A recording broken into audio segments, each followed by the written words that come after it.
The third change, the right bundle branch block, which is the third finding in this right-sided heart failure. So how we will know whether there is a right bundle branch block? So for understanding right bundle branch block, we have to go to lead V1, the chest lead V1, in which we will have a pattern which is called RS-R dash pattern. There would be RS-R dash pattern in lead V1. So this would be something like this. Okay, it is lead V1 and there would be RS-R dash pattern. This is due to right bundle branch block. It signifies right bundle branch block, and this is the third change in a person with acute right-sided heart failure. Then the fourth change would be right-sided axis deviation. Right axis deviation. So this means that the cardiac axis would be shifted towards the right side. So this is the heart, and we have the lead L1, L2 and L3. This is the normal cardiac axis. So normal cardiac axis will be lying along the L2 usually. So as we have already discussed, there is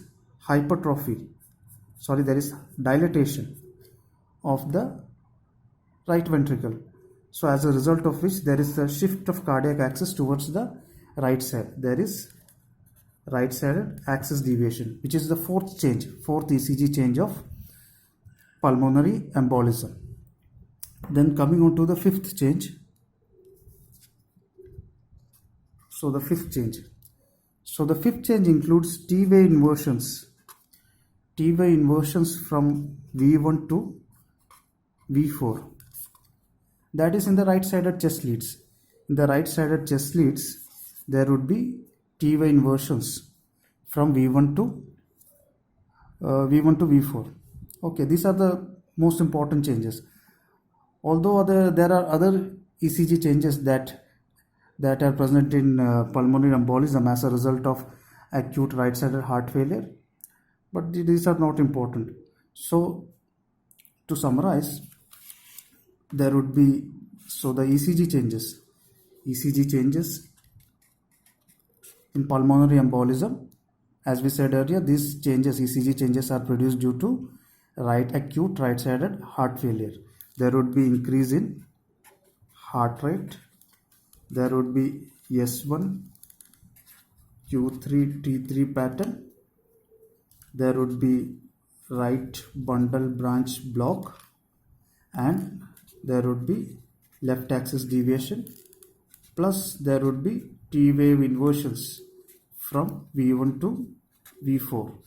That is, the right-sided leads would be having T-wave inversions. So these are the ECG changes. So another thing, can we diagnose a person with pulmonary embolism with the help of these ECG changes? So the answer is no, we can't diagnose. Although these changes are important, but they are not specific. We have so many conditions that can lead to these kind of changes.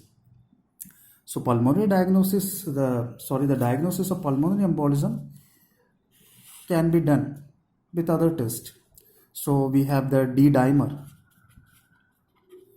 The D-dimer test, which is very sensitive. It is almost 95% sensitive. It shows great sensitivity. Almost 95%. It is very sensitive.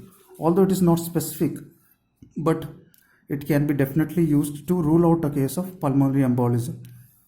So what is D-dimer? D-dimer is nothing but the breakdown product of fibrin. Then the absolute diagnosis of pulmonary embolism can be made by CT angiography or a Doppler study. Okay, so the most specific would be angiography of the pulmonary system. This is how you will diagnose a case of pulmonary embolism, and these are the ECG changes. So this is all about the ECG changes of pulmonary embolism, and remember that these changes are produced due to acute right ventricular dilatation.